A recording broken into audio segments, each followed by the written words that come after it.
Bonjour tout le monde, ça va? Paul from Grindhouse Funhouse, and in this video is a fresh unboxing of this sweet Blu-ray haul from Kino Lorber, who had their end of winter sale last month. And at the time, I felt rich enough to pull the trigger on 14 titles. Probably the last time that's gonna happen for a while, being in the current situation we're all in. Gotta be more frugal with my spending. Last Kino unboxing I did was way back in June 2018. Actually, that was the last time I bought anything from Kino, since they stopped offering to us Canadians free shipping after we spent $100 or more on an order. I didn't feel as much of a deal without the free shipping, so my interest in Kino waned a bit. Even though they were releasing titles I still wanted, and some you'll get to see here. But in a moment of weakness, I went for it, mostly for Scorpion releasing titles, which Kino in partnership with them will sell through their website. Sadly, not the entire Scorpion releasing catalog is available, only the ones they co-produced together. So I got 6 of those, and the rest all Kinos with their boring black spines, which I still don't get why they decided to go for that template. It looks so goddamn bland and uninteresting in my movie libraries like mine, but hey, what are you gonna do? But all right, let's get into it. So first up, CoverGirl.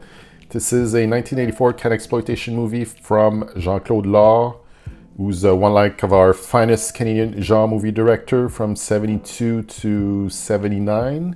He had quite a few hits here in Quebec with his Québécois films. Then he did a switch to Anglo movies for the American market with about half a dozen movies, his most well-known being 1982's Visiting Hours. CoverGirl came out 2 years later, and it stars Jeff Conaway, who plays a rich entrepreneur who's enamored with a young girl just getting in the whole modeling industry and wants to turn her into like a big star, and has the face of the 80s. And this is truly an early 80s movie. This was shot in Toronto and Montreal at the end of 81, but like released at the beginning of 84. I got this one for Jean-Claude Law, being that it's a cat exploitation title, and it looks very 80s, and I can't wait to watch it. How about some early 70s Donald Sutherland in Lady Ice, which came out in 1973. It's a caper movie about a Chicago police detective who becomes involved with a wealthy young woman who he suspects of fencing stolen jewelry. This is a blind buy, but this looks mad cool, so I have a feeling I won't be disappointed. Then I got Firepower. It's a 1979 action movie directed by Michael Winner, the man behind all of the Death Wish movies, and a killer cast at the end of which is James Coburn. Then we have Sophia Loren, O.J. Simpson, Eli Wallach, even little Billy Barty's in this.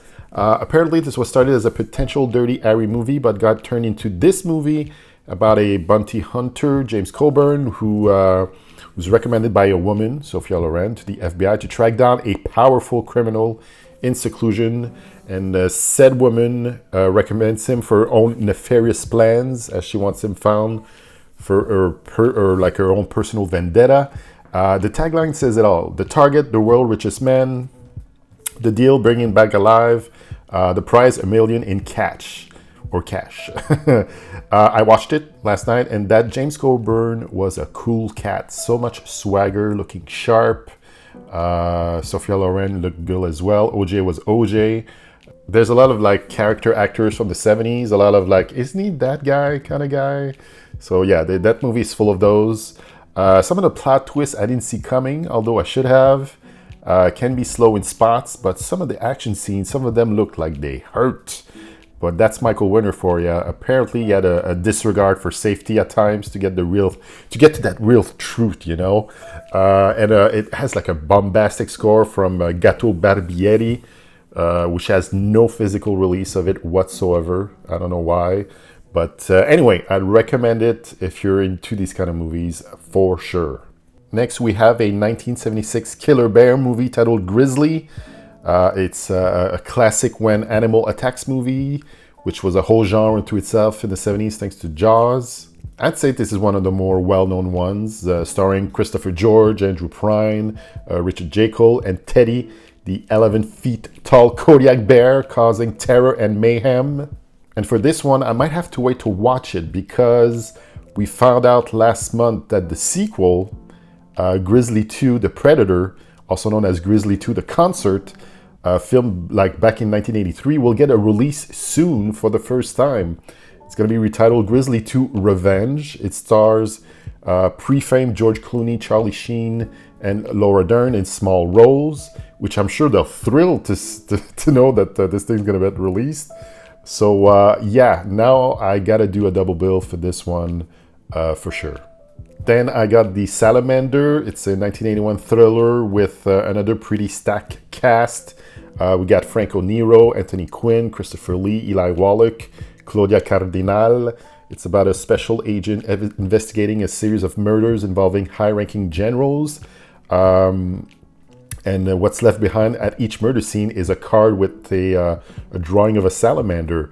As the body count grows, he sees a pattern that might point to a conspiracy to take over the Italian government. I never say no to any Franco Nero joint.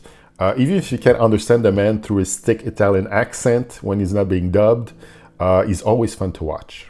And the last Scorpion releasing Blue I got was 1992's Trouble Bound. It stars Michael Madsen, the same year he did Reservoir Dog, Patricia Arquette. Right after that, she did True Romance. And then Billy Bob Thornton, right at the beginning of his movie career. It's basically about a guy who gets out of prison, who took the rap for his buddies, who like thieved together. He gets together with them again when he gets out, says he no longer wants to crime it up anymore, and then unbeknownst to him, they stick a dead body in his trunk as he drives off to his new future. It sucks for them because they forgot a key on the dead body's person, so they go after him to retrieve it. Then on the road, Michael Madsen's character picks up a mafia kingpin daughter, who's played by Patricia Arquette, that they're trying to kill a hitman that killed her father, but her grandmother is trying to make peace with the family that hired the hitman, so she and her thugs are trying to stop the daughter. Sounds overly complicated, but fun, especially for a movie I hadn't heard of before from that era of those kind of films like the Tarantino started a whole genre of. This looks very promising. All right, now on to the kinos. First one, Taking Care of Business. It's a fun little comedy that came out in the summer of 1990. It stars James Belushi and Charles Grodin. Belushi plays a prisoner who's a big fan of the Cubs, and they happen to be in the World Series. He wins tickets on the radio, and to go see the game, he escapes prison, and then by chance finds a filofax of this businessman played by Charles Grodin. And then he steals his identity, and wackiness ensues. This movie is straight out from my childhood. I've seen it quite a few times. It's one of those fun, rainy Sunday afternoon type of movies. No one else can play uptight, irritated yuppie guy like Charles Grodin. This movie, if you double bill it with The Couch Trip, starring Dan Aykroyd, which came out a few years before this one, where Grodin plays a similar role, it's like a masterclass in that kind of acting. Also, for you young kids out there, a filofax, it's kind of like a fancy looking journal where all your meetings and business contacts are in. And I just found out that it still exists to this day. I don't know how, but it does. But in 1990, they would live by it. It's crazy. This movie is also known for being the first screenplay J.J. Abrams wrote and was produced at the tender age of 24. So there you go. Next, I got Adieu l'ami, known in English as Farewell Friend or Honor Among Thieves.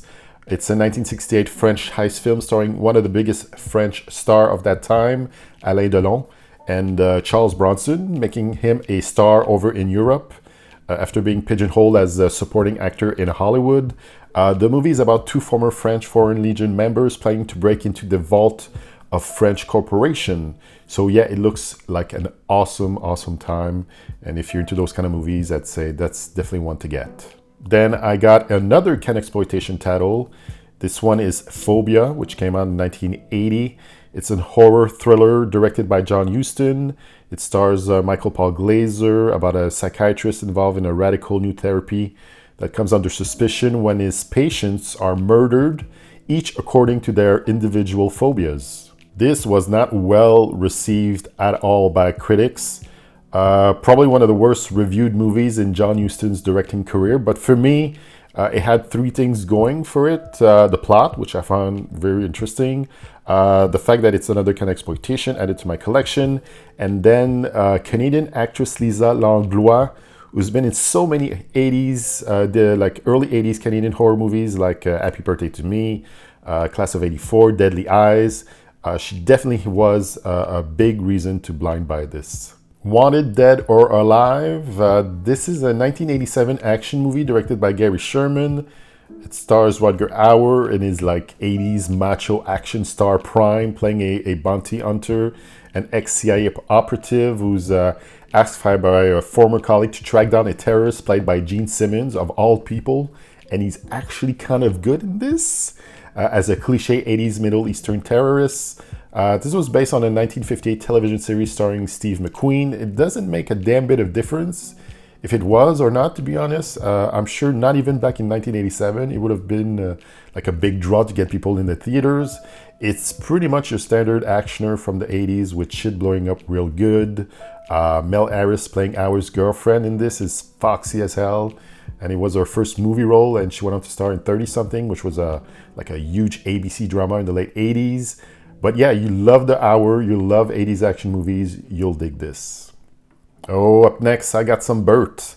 Since I saw Joe Bob Briggs last summer do a 2-hour presentation on the exploitation genre at the Fantasia Film Festival, I wanted to get some titles in my collection. And what better title to start with than 1973's White Lightning, starring Burt Reynolds as the main character, Robert Gator McCluskey. Burt called the film the beginning of a whole series of films made in the South, about the South, and for the South.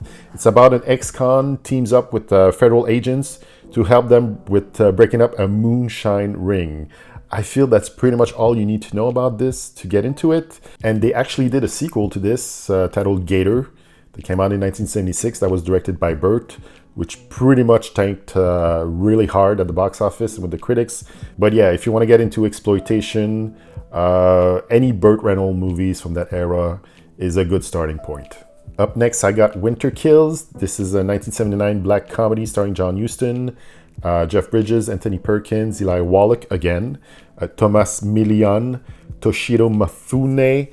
This is a crazy all over the place cast. So basically it's about a president who was assassinated that everyone thought was by a lone gunman, but then 20 years later, a dying man confesses that he was the real shooter hired to kill him. And then the president's brother and filthy rich father investigate this confession. This movie is more well known for the hot mess it was behind the scenes than in front of the camera, but so many acting legends in this, and I always dig those like 70s paranoid political movies. I'm hoping this will be a fun watch regardless. So I had to get a little horror in there, and I picked myself a copy of Nightmare Beach. It's a late 80s American-Italian slasher movie from Harry Kirkpatrick, Umberto Lenzi under his pseudonym.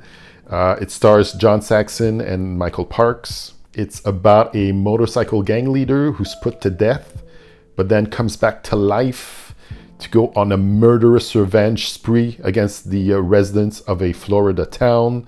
This is late 80s Umberto Lenzi. How can this possibly be bad, I ask you? I'm in it for the cheese, and I say bring it. And finally, I bought a TV series, which I rarely, if ever, do anymore. But this looks pretty 80s-tastic. It's The Master, starring Lee Van Cleef, Timothy Van Patten, and Sho Kosugi. It's a ninja-themed action-packed TV show about an aging ninja master and his young pupil driving around in a custom van, helping people in need along the way. So this is pretty much a giant ripoff of the A-Team, but like with ninjas in it. This aired from January to August 1984 on NBC, and we do get the whole series here. Kosugi had already done like Enter the Ninja and Revenge of the Ninja, 4 Canon films, so he was the go-to guy for ninja action. Timothy Van Patten loved him in Class of '84 as the supreme asshole in the gang. So it's going to be nice to see him like in a different, maybe nicer role. And then Lee Van Cleef is Lee Van Cleef in the twilight of his career. We get some cool guest stars showing up, a young Demi Moore, then genre actors from the 70s like David McCullum, George Lazenby, Stuart Whitman, William Smith, pretty much all the manly man you knew and loved back then. Good timing for me because I just finished watching Sledgehammer, so I was in need of a new 80s TV show to get into, so I'm glad I got this on deck. And you know what? That is it for this Kino Lorber End of Winter Sale haul. If you like this, please like, share, and subscribe. I'm on Instagram at Grindhouse Funhouse, where I post on the daily. I also just started a Reddit page at Grindhouse Funhouse. Just another venue to spread the gospel and a lot of sharing of the day's news, be it movies coming out, special events, announcements of like new upcoming Blu-ray release. I will post that on there, so come check it out.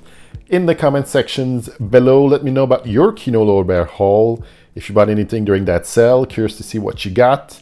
More videos coming soon. I got a new review, my March collection update, and shelf number 3 from my movie libraries in the pipeline. So come back for those. So thanks for watching, and ciao bye for now.